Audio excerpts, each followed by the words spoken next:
And we will keep a spotlight on the gallantry decorations that have been bestowed on Indian Army braves. But now we're taking you to the line of control, because remember, ladies and gentlemen, there is no such thing as peacetime here in India. This is a country, and especially at the line of control, that is constantly at war. On Monday, that's yesterday, Sepoy Pushpendra Singh of Uttar Pradesh was deployed in the line of control, and he was killed in an unprovoked attack by a Pakistan army sniper. What we know now is that even as the army and the young Jawans family are grieving for him, his own unit, the brave men of the 20 Jat regiment in Tangdhar in North Kashmir, exacted a brutal revenge. And we have the details. 2 days before India's Independence Day, another soldier lost. Sepoy Pushpendra Singh was on duty at the line of control in North Kashmir's Tangdhar, killed by a Pakistan army sniper. As the army bid farewell on Monday to the brave Jawan, his home village in Uttar Pradesh was thrown into mourning. His inconsolable mother, Mahaviri, has been pleading with everyone who has called on her to bring her son back, while his grief-stricken father has put up an amazingly brave face of pride.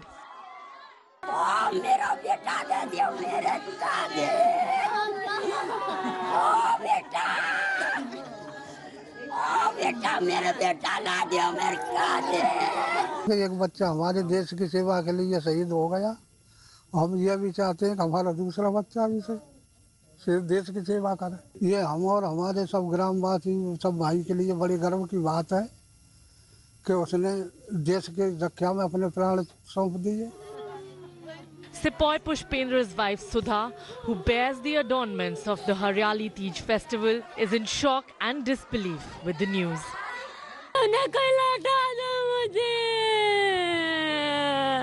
Please घर पे हमसे बोला मेरी meeting करा। I want to meet him. मोरे जी से बोलिए, please बोलिए, request है मेरी, please. The deceased soldier also leaves behind 8-month-old Siddharth, who's fortunately too young to know what's going on. Sepoy Pushpendra's wife believes their son will follow his father's footsteps into military service and hopes the Prime Minister will allow her to call on him soon. मैं तो बस यही बोलूँगी, जैसा वो बने मैं अपने बेटे को बनाऊंगी, क्योंकि उनका सपना था कि सुधा मैंने अपनी माँ के कोख से जन्म लिया देशभक्ति के लिए, मैं इस बार तिरंगे में लिपटाऊंगा, सुधा यही बोल के गए थे वो मुझसे। But even as the army and his family bid the brave soldier farewell, his unit in Tangdhar hasn't been sitting on its hands. India Today can confirm that just hours after Sepoy Pushpendra was martyred at the line of control on Monday, the same night, soldiers from his unit, the 20 Jat regiment in a nearby area, exacted a scathing revenge. After Sepoy Pushpendra was evacuated from Tangdhar, his unit decided that the unprovoked killing needed to be avenged without any further delay. Soldiers from Sepoy's unit first searched for a vulnerable park post in an area where the two sides are very close to each other. Spotting a vulnerability, the army kept the Pakistan army post in its sights for up to 4 hours. And finally, on Monday evening, an Indian army sniper fired, killing 2 Pakistan army soldiers. The unprovoked bloodletting on the line of control in the week that Pakistan and India celebrate their independence is another shattering reminder that the more things change in Pakistan, the more they remain brutally the same. Bureau Report, India Today. So this was an amazing operation that took place just an army sniper. His family is grieving. The wreath-laying ceremonies have taken place in Srinagar, but his brave unit comrades of the 20 Jat regiment deployed in Tangdhar, one of the most forbidding areas of North Kashmir along the line of control, actually found an opportunity to take revenge for their brother Jawan, Sepoy Pushpendra Singh. I'm joined now by India Today's executive editor Gaurav Sawant. Also with us is Shujaul Haq, who reports for us from Srinagar. Gaurav, coming to you first. We know how the Indian Army, Gaurav, has always said we will respond at a time and place of our choosing. This particular revenge mission is quite amazing, isn't it, Gaurav? Because it's the same unit in the same general area and in just a few hours after this brave Jawan was killed in an unprovoked sniper attack. Shiv, this was a very clear message that was sent out by the commanding officer of the 20th Battalion of the Jat Regiment to the adversaries. Now, from the Pakistani side, reports seem to indicate that there was an infiltration attempt, and then there was also a Pakistan Army sniper. And this is what makes this, a double whammy. So the Pakistanis were trying an infiltration, and the Pakistan Army was supporting it. The Indian Army, which was protecting the sanctity of the line of control, the Pakistan Army sniper targeted one of ours. And that is where Sepoy Pushpendra made the supreme sacrifice of his life. Immediately, while that infiltration bid was foiled in that firefight, the army on the ground decided to teach the Pakistan Army a lesson for killing one of ours. Two of theirs were instantly neutralized. So within a matter of hours, they waited. The moment the Pakistan Army felt that nothing was happening, they came out of their bunkers, and you've reported very extensively from the line of control, Shiv. The moment there's an incident, Pakistan Army also takes all precautions. They wear their helmets, their bulletproof jackets, stay inside their bunkers. So sniping then becomes extremely difficult. Sniping anyway from long distance is extremely difficult. But the fact that the sniper was able to target two goes on to show, one, his professionalism, and of course the ease with which they were able to take out two Pakistani soldiers on their Independence Day, on the eve of our Independence Day, and a very clear message to Pakistan: you kill one of us, you lose two of yours. There's a very, very clear message there. I'm going to get a little deeper into that, Gaurav, but I want to bring in Shuja ul Haq as well. Shuja, clearly changes in Pakistan, the political leadership there changing, hasn't really, not that India should have expected very much, but it hasn't really made any much of a difference on the line of control, has it? You've traveled extensively on the line of control, and the situation appears to be pretty much the same. Infiltration attempt after infiltration attempt, and ceasefire violation after ceasefire violation, including this particular incident, Shuja. Well, that's right, Shiv. On the line of control and the borders between India and Pakistan, at least in Jammu and Kashmir, it's like the more things change, the more they remain the same. Yeah.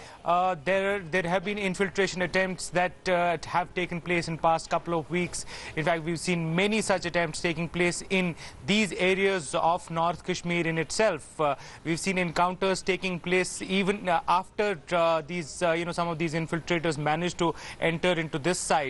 So yes, things are very difficult on the ground, but it has also become a norm. I mean, Shiv, we can also give examples of how the response also comes almost swiftly. In this particular case, it has been within the matter of hours that the Indian Army responded the way it had to. They called it a calibrated response. We can derive n number of meanings from that. But yes, the point remains that there has been response, and it has been swift, decisive. Pakistani soldiers have apparently also been killed. What is the message, Gaurav, from all of this? Most of the time, no one ever gets to know about what's going on the line of control. This time, we've been able to get out details of what happened in Tangdhar in this retaliatory strike. When the surgical strikes happened a couple of years ago, the government had announced it. But with tactical retaliations of this kind, is there a larger message that's going out to the Pakistan Army, and especially the units that are manning the border, the line of control? Shiv, the indications are that the LC will hot up. It's anyway heating up, and we've been seeing that on either side of Pir Panjal. There's been a ceasefire violation in the Poonch sector, and it's been responded to. So all along the LC and the IB, usually what happens is, when Pakistan violates ceasefire in an attempt to push in infiltrators, India responds.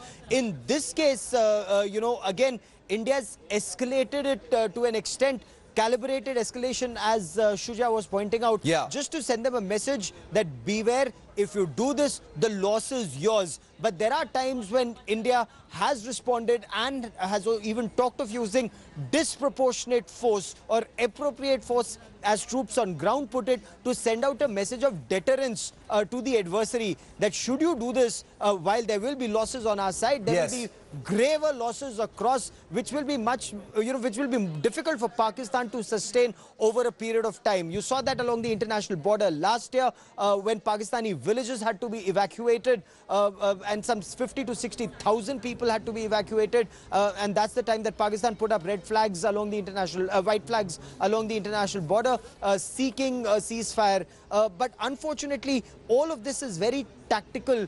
With Imran Khan, will there be a change at the strategic level? It remains to be seen, but not many are hopeful. It's amazing. The bigger picture as far as the politics in Pakistan is concerned, and yet an operation of this kind, which would have involved no more than maybe 4 or 5 Jawans, brother Jawans of Sepoy Pushpendra Singh, whose names the country will probably never know. And this Independence Day week, today is Pakistan's day, tomorrow is India's Independence Day. There is a very high likelihood that nobody, Gaurav, and I know you agree with me on this, nobody will ever know the names of the brave Indian Jawans who put their lives out there to take revenge for their brother Sepoy Pushpendra Singh. That is the reality of the Indian Army. They are not looking for credit. They are simply doing their job by being there on the line of control. They are looking for any appreciation. All they want is no politics played, and for them not to be put into harm's way unless absolutely necessary. As Gaurav said,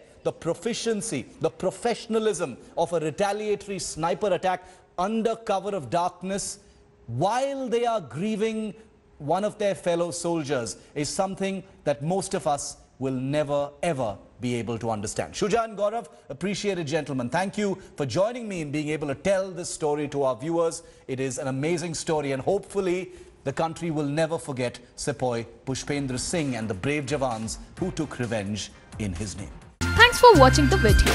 For more such news and updates, please like, share and subscribe to India Today. Also check out our other great videos from our channel. We know you will love to.